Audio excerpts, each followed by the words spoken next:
Hello friends, नमस्कार। आप सभी का आपके अपने यूट्यूब चैनल नैन स्कूल पर हार्दिक स्वागत है। आज के अपने इस वीडियो में हम डिस्कस करने वाले हैं मोस्ट अवेटेड एट्थ सेंट्रल पे कमीशन के बारे में। एट्थ पे कमीशन का बड़ा अपडेट आया सामने। खत्म हो सकते हैं ये भत्ते और 19 सितंबर को लेकर एक महत्वपूर्ण प्रेस रिलीज सामने आई है जिसका जानना आप सभी के लिए बहुत महत्वपूर्ण है। ये सारी बातें 8वें वेतन आयोग को लेकर आज के अपने इस वीडियो में हम डिस्कस करने वाले हैं। अगर आप मेरे चैनल पर नए हैं, चैनल को सब्सक्राइब कर लीजिए। वीडियो पसंद आए तो लाइक और शेयर जरूर करें। सबसे पहले बात करेंगे 8वें वेतन आयोग में खत्म हो सकते हैं ये भत्ते। देखिए, 8वां वेतन आयोग जिसकी घोषणा अगर हम करें तो जनवरी में कर दी गई थी। सितंबर आ चुका है आज, लेकिन अभी तक कमेटी और टर्म्स ऑफ रेफरेंस फाइनल नहीं हो पाए। सरकार से जब भी पूछा गया, सरकार ने अपने जवाब में कहा कि हमने बहुत सारे मंत्रालयों से, राज्यों से ये इनपुट्स मांगे हैं, टीओआरस के लिए पॉइंट्स मांगे हैं। इस वजह से देरी हो रही है। टीओआरस के मिलने में कितनी देरी हो सकती है आप सभी जानते हैं। राज्यों से मांगे गए हैं, इसके बारे में क्या ही बोले, क्योंकि राज्यों का जो है वेतन आयोग राज्यों पर लागू नहीं होता है। सेंट्रल पे कमीशन उनका अलग सिस्टम चलता है, तो राज्यों से मांगने का पहली बात तो कोई लॉजिक नहीं बनता है। और दूसरी चीज जो देखिए, हमने जो संगठन है उनसे मांगे हैं, हमने डिपार्टमेंट से मांगे हैं, आयोगों से मांगे हैं, तो ऐसी चीजें जो सामने आ रही हैं, सरकार केवल इन चीजों को टाला मटोली करना चाह रही है, क्योंकि उसका लक्ष्य है कि मुझे एक तीर से चार निशाने साधने हैं। यानी दिल्ली का चुनाव, बिहार का चुनाव, यूपी का चुनाव और फिर 2029 में आपका चुनाव। यानी ये सारी चीजें हम एक वेतन आयोग के माध्यम से साध सकते हैं, तो हमें इसमें देरी करनी होगी, ऐसा सरकार को लगता है। अब इसको लेकर कुछ चीजें निकल के सामने आई हैं, वो भी हम आगे डिस्कस कर लेते हैं। देखिए, एट्थ पे कमीशन आयोग में खत्म हो सकते हैं कई भत्ते, जानिए क्या। कयास लगाए जा रहे हैं कि केंद्र सरकार 8वें वेतन आयोग में कई तरह के भत्तों को खत्म कर सकती है। इससे पहले 7वें वेतन आयोग को लागू करते समय कई तरह के भत्तों पर कैंची चला दी गई थी। कि कितने भत्ते थे वो भी मैं आपको आगे बताऊंगा। 7 सीपीसी में जिनको समाप्त कर दिया गया था। ऑनलाइन कामकाज को बढ़ावा देने की वजह से कई ऐसे भत्ते हैं जिनकी कोई अहमियत नहीं रह गई है। 8वें वेतन आयोग के नोटिफिकेशन का लाखों केंद्रीय कर्मचारी और पेंशनभोगी बेसब्री से इंतजार कर रहे हैं। आप सभी जानते हैं कि कितना ज्यादा इंतजार हो रहा है। सबसे बड़ी बात है कि देखिए, काम चलता रहना चाहिए। अगर आपने घोषणा की है जनवरी में, तो अब तक आपको टर्म्स ऑफ रेफरेंस और कमेटी को ये सारी चीजें दे देनी थी कि भैया आपको इन इन टॉपिक्स पे काम करना है। वेतन आयोग हर बार न केवल सैलरी में संशोधन करता है, बल्कि भत्तों की समीक्षा करके उसमें बड़े स्तर पर सुधार भी करता है। यही वजह है कि इस बार कर्मचारियों के बीच बड़ा सवाल यह है कि क्या कई मौजूदा भत्तों को नए वेतन आयोग में खत्म किया जा सकता है। कर्मचारियों के भीतर यह भी जिज्ञासा बढ़ती जा रही है कि 8वें वेतन आयोग में कितनी सैलरी बढ़ेगी। 7 सीपीसी में क्या हुआ था? जब 7 सीपीसी ने अपनी रिपोर्ट पेश की, तो उसमें केंद्रीय कर्मचारियों को मिलने वाले तमाम भत्तों की गहन समीक्षा की गई। आयोग ने पाया कि उस समय लगभग 196 तरह के भत्ते ऐसे मौजूद थे जिनसे जिनमें से कई या तो एक जैसे थे या उनका इस्तेमाल नेग्लिजिबल था, नगण्य था। इस आधार पर आयोग ने 52 भत्तों को पूरी तरह खत्म करने और 36 भत्तों को अन्य अलाउंसेस के साथ मर्ज करने की सिफारिश की थी। बाद में सरकार ने इन सुझावों को मानते हुए कुछ भत्तों को हटा दिया था और कुछ को नए सिरे से लागू किया था। अब 8 सीपीसी में सरकार से क्या है उम्मीद? ऐसा माना जा रहा है कि 8वें वेतन आयोग में यही प्रक्रिया दोहराई जा सकती है। धीरे धीरे सरकार जो पहले भत्ते कम किए गए थे उनमें से कुछ भत्तों को और कम कर सकती है और कुछ भत्तों को वापस बंद कर सकती है। इस बार आयोग का मुख्य फोकस कम भत्ते, ज्यादा पारदर्शिता पर हो सकता है। डिजिटलाइजेशन और नई प्रशासनिक व्यवस्थाओं के चलते कई पुराने भत्ते अब अपनी प्रासंगिकता खो चुके हैं, इसलिए उन्हें समाप्त किया जा सकता है। इसके अलावा एक जैसे उद्देश्य वाले भत्तों को आपस में मिलाकर वेतन संरचना को और ज्यादा सरल बनाया जा सकता है। क्योंकि जब से डिजिटलाइजेशन आ चुका है, तो सरकार का यही कहना है कि ट्रांसपेरेंसी होनी चाहिए, लेकिन जो भत्ते हैं, ये सब चीजें हैं, वो लिमिटेड होना चाहिए।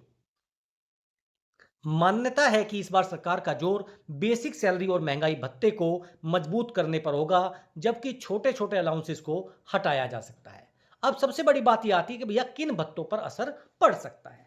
हालांकि अभी तक सरकार की ओर से कोई आधिकारिक जानकारी सामने नहीं आई है कि क्या क्या भत्ते समाप्त किए जा सकते हैं, लेकिन जो अनुमान लगाया जा रहा है उसमें सबसे बड़ी बात है ट्रेवल अलाउंस, यात्रा भत्ता, स्पेशल ड्यूटी अलाउंस, छोटे स्तर के क्षेत्रीय भत्ते और कुछ विभागीय भत्ते जैसे typing, clerical allowances.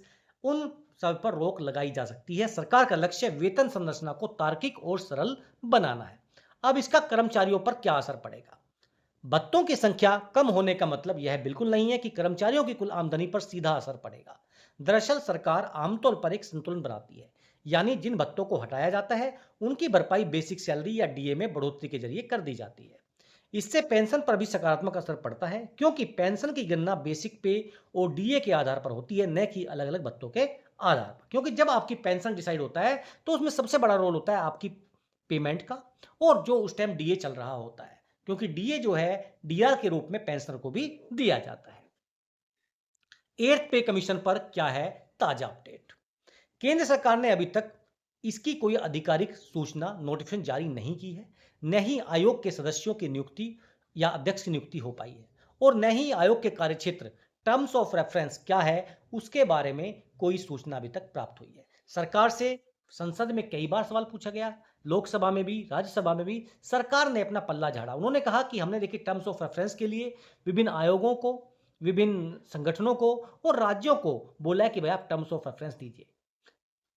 Terms of reference के बिना आयोग का काम शुरू कर पाना संभव नहीं है। पहले 31 जुलाई तक का समय सुना था कि 31 जुलाई तक सभी के लिए ये बोला गया है कि आपको ये अपने टर्म्स ऑफ रेफरेंस के पॉइंट्स देने हैं। फिर ये भी सामने आया कि पहले जून फिर जुलाई, कि देखिए जो आपका 10 सदस्यों की नियुक्ति हो रही है, जो वेतन आयोग के मेन अधिकारी हैं उनको सपोर्ट करेंगे, उनके लिए जो पे लेवल 10 के थे उनके अधिकारियों का नियुक्ति होना था। लेकिन वो भी लगातार 3 बार कह सकते हैं कि बढ़ाई गई, फिर जून, फिर जुलाई इतने, फिर जुलाई इतने, यानी धीरे धीरे हम कह रहे हैं कि सरकार इन चीजों को डिले करना चाह रही है। 8 पे कमीशन के गठन का फैसला तो कर लिया था, लेकिन विभिन्न पक्षों से सुझाव मांगने की प्रक्रिया भी शुरू कर दी थी। उम्मीद जताई जा रही थी कि अप्रैल 2025 तक टर्म्स ऑफ रेफरेंस को अंतिम रूप दे दिया जाएगा, लेकिन अभी तक ऐसा नहीं हुआ है। क्योंकि जब सरकार से स्टार्टिंग में पूछा गया तो सरकार ने कहा हम एक तय समय सीमा में सारी चीजें कर लेंगे, और जब देखिए 1 साल बचा, सरकार से पूछा गया कि भैया अब बहुत कम समय है, आप 8वां वेतन आयोग गठित क्यों नहीं करते हैं? तो सरकार ने कहा अभी देखिए बहुत लंबा समय पड़ा है, सिस्टम डिजिटाइल हो गया है और इससे आपको बहुत जल्दी चीजें होने को मिलेगी। लेकिन वास्तव में ऐसा होता हुआ दिखाई नहीं दिया। सरकार की कथनी और करनी में साफ साफ यहां पर असर देखा जा सकता है। हालांकि इतना जरूर है कि सरकार एक बार फिर भत्तों को सरल बनाने की दिशा में कदम उठा सकती है। अगर ऐसा हुआ तो आने वाले समय में केंद्रीय कर्मचारियों की सैलरी स्ट्रक्चर ज्यादा पारदर्शी और व्यवस्थित नजर आएगी, लेकिन कई पुराने भत्ते बंद हो जाएंगे।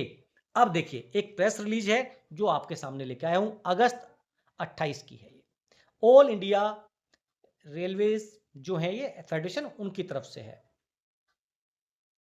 The general secretaries all affiliated unions के लिए भेजा गया। Dear comrades, implementation of the decisions taken in the standing committee meeting of AIRF held on 28 August virtually. देखिए जो 28 अगस्त को इनकी एक मीटिंग होती है, उन मीटिंग में कुछ चीजें सामने आई। 101वीं जो इनकी AGM थी वो हुई 22 दिसंबर 2025 को लखनऊ में। उसके बारे में भी यहां पर बताया गया कि हमने ये चीज डिसाइड किया था कि भैया हम कुछ काम करेंगे। वो काम क्या था? It was further decided in the sad meeting that 19 सितंबर 2025 को शहीद दिवस के दिन, जो मार्टर्स डे होता है, educational programmes on the issue of early formation of HCPC and deciding the terms of reference of the same will be conducted at the branch levels across the length and breadth of the Indian Railways. यानी पूरे Indian Railways में branch level पर जो है agitation, धरना programme किए जाएंगे 19 सितंबर को।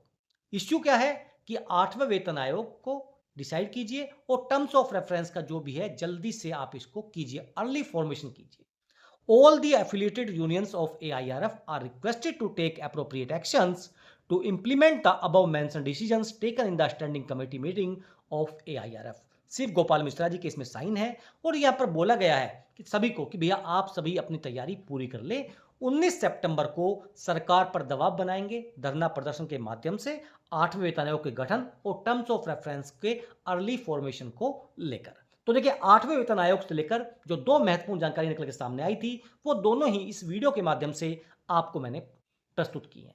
जानकारी आपको अच्छी लगी तो वीडियो को शेयर करें, चैनल को सब्सक्राइब करें, और देखिए लाइक बटन दबाना प्रेस ना भूलें, क्योंकि अगर आप लाइक प्रेस नहीं करेंगे तो हमें पता नहीं चलेगा कि जो हम प्रयास कर रहे हैं वो आपको अच्छे लग रहे हैं या नहीं लग रहे हैं। फिर मिलेंगे आपको। जय हिंद, जय भारत।